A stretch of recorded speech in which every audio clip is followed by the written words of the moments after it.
Halo, balik lagi dengan kita di channel Nasional Komputer. Untuk kali ini kita akan buat video penggantian SSD di unit ThinkPad X280. Kebetulan kita ada unit masuk ThinkPad X280 dengan keluhan tidak masuk Windows dan juga ada digasi di SSD-nya yang bermasalah gitu.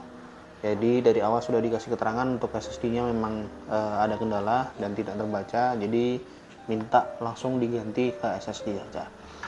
Kayak gitu. Untuk gimana prosesnya, simak video ini sampai selesai ya.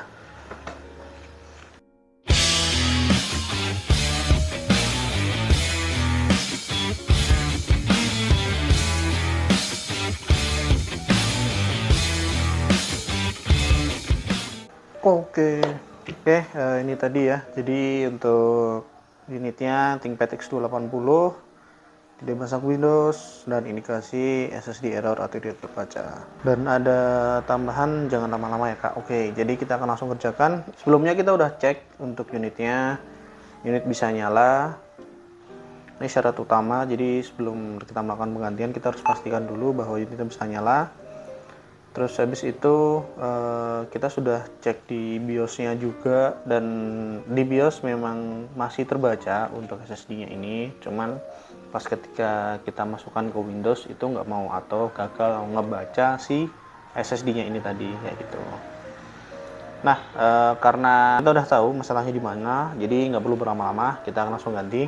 Seingat saya, untuk ThinkPad seri X280 itu makainya NVMe, tapi kita siapin dua-duanya aja, siapa tahu nanti ternyata salah ingat kayak gitu.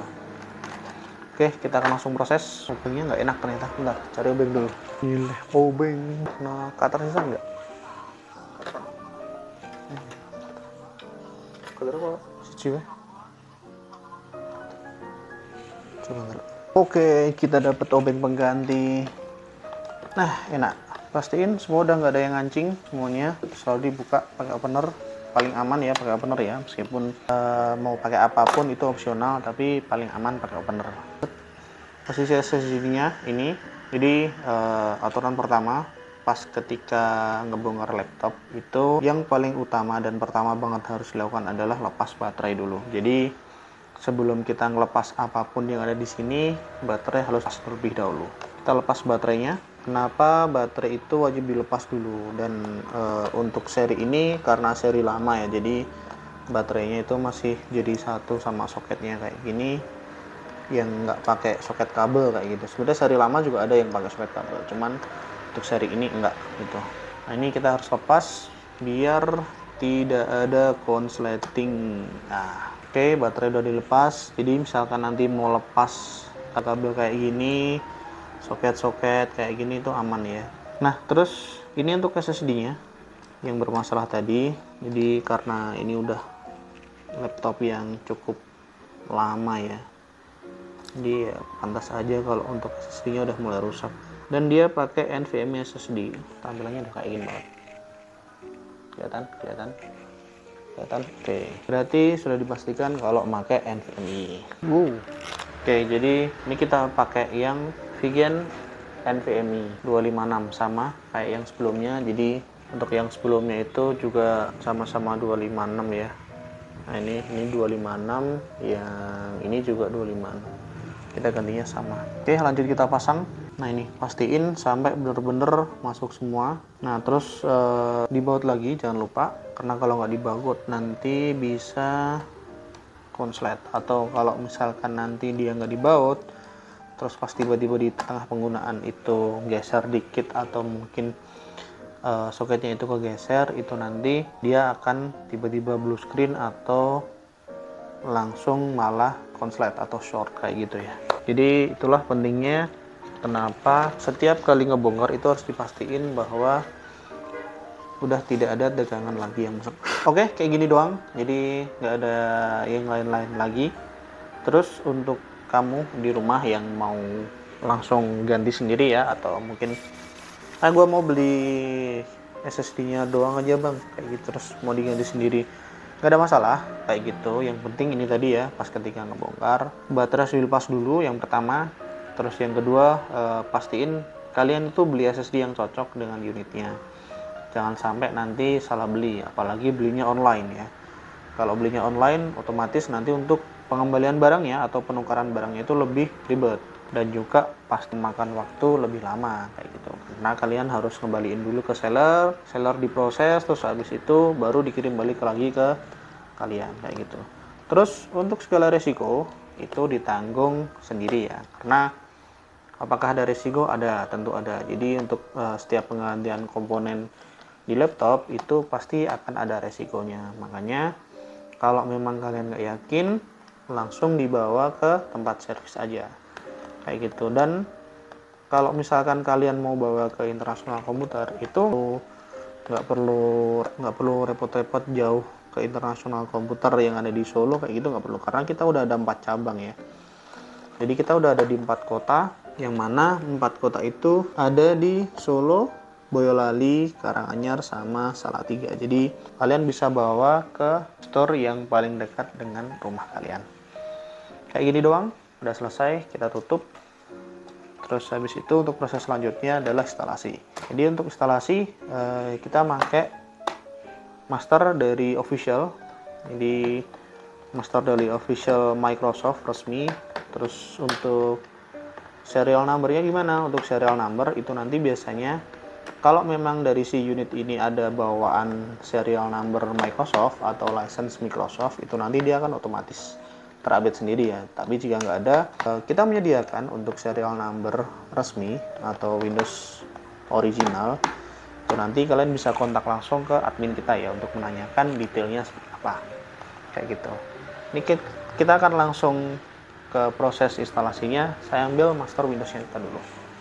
Oke, di sini ini udah ada master untuk Windowsnya. Kita bakal install si X280 ini pakai Windows 11 ya. Jadi pas di awal itu langsung kita tekan enter. Oh, belum bisa nyala. Kita tekan enter untuk interrupt normal startup. Oke, dia restart. F1 untuk setup karena CMOS-nya error. Tadi kita lepas baterai, jadi untuk CMOS-nya kita harus update lagi, tapi sebenarnya nggak perlu sih, kita hanya perlu setting di bootnya aja. Ini kita pakai yang ini, USB. Kita change value itu adalah plus, nggak bisa pakai change value. Oke, tadi ternyata kurang neken ya.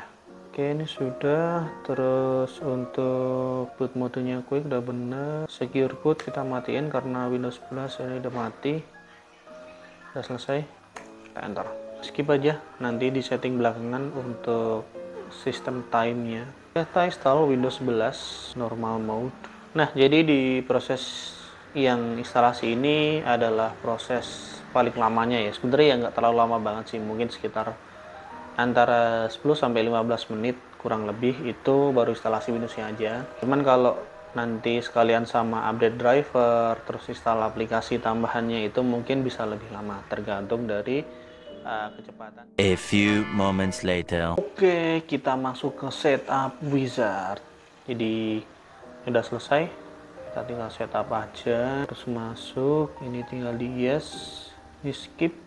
Oh ya, ini kita pilih yang I don't have internet, jadi nanti kita sambungin ke internetnya belakangan aja. Agak sedikit lambat ya ternyata ya, apa karena belum kita kasih driver, jadi agak sedikit lambat ini. Oke, kita tunggu lagi, ngulang ke sini lagi, kita pilih lagi yang I don't have internet, jadi kita sambunginnya belakangan nanti. Namanya kita kasih ThinkPad aja, biar sesuai sama laptopnya. Passwordnya nggak usah dikasih. Nah, ini tinggal di next lagi sampai selesai nanti. Nah, ini kita tinggal tunggu loading screen-nya. Oke, Windows 11-nya sudah jadi kita tinggal install driver. Kita tinggal sambungin aja ke internet, lalu kita pilih menu update. Nanti dia bakal update secara otomatis. Itu dia nanti akan dapat generic driver. Tapi kalau misalkan ternyata kamu nggak puas dengan generic driver, kamu bisa download secara manual di websitenya Lenovo. Nanti tinggal masukin serial number atau seri dari laptopnya, nanti kamu akan diarahkan langsung ke driver dan product specification-nya. Kurang lebih seperti itu. Kamu tinggal download driver apa aja yang kamu butuhkan, lalu install, udah selesai, dan ini sudah siap dipakai. Jadi tadi adalah serangkaian penggantian SSD dari awal sampai akhir. Jadi dari kita pertama ngebongkar sampai instalasi Windows selesai ya. Jadi kurang lebih seperti itu tadi untuk tata caranya dan juga prosesinya. Kalau kamu suka dengan video kita kali ini, silahkan like dan komen jika ada pertanyaan. Dan jika kamu merasa bahwa video ini membawa manfaat dan juga bisa membantu orang lain, kamu bisa share ke teman kamu, kerabat kamu, atau keluarga kamu. Dan sampai jumpa di video berikutnya. Terima kasih.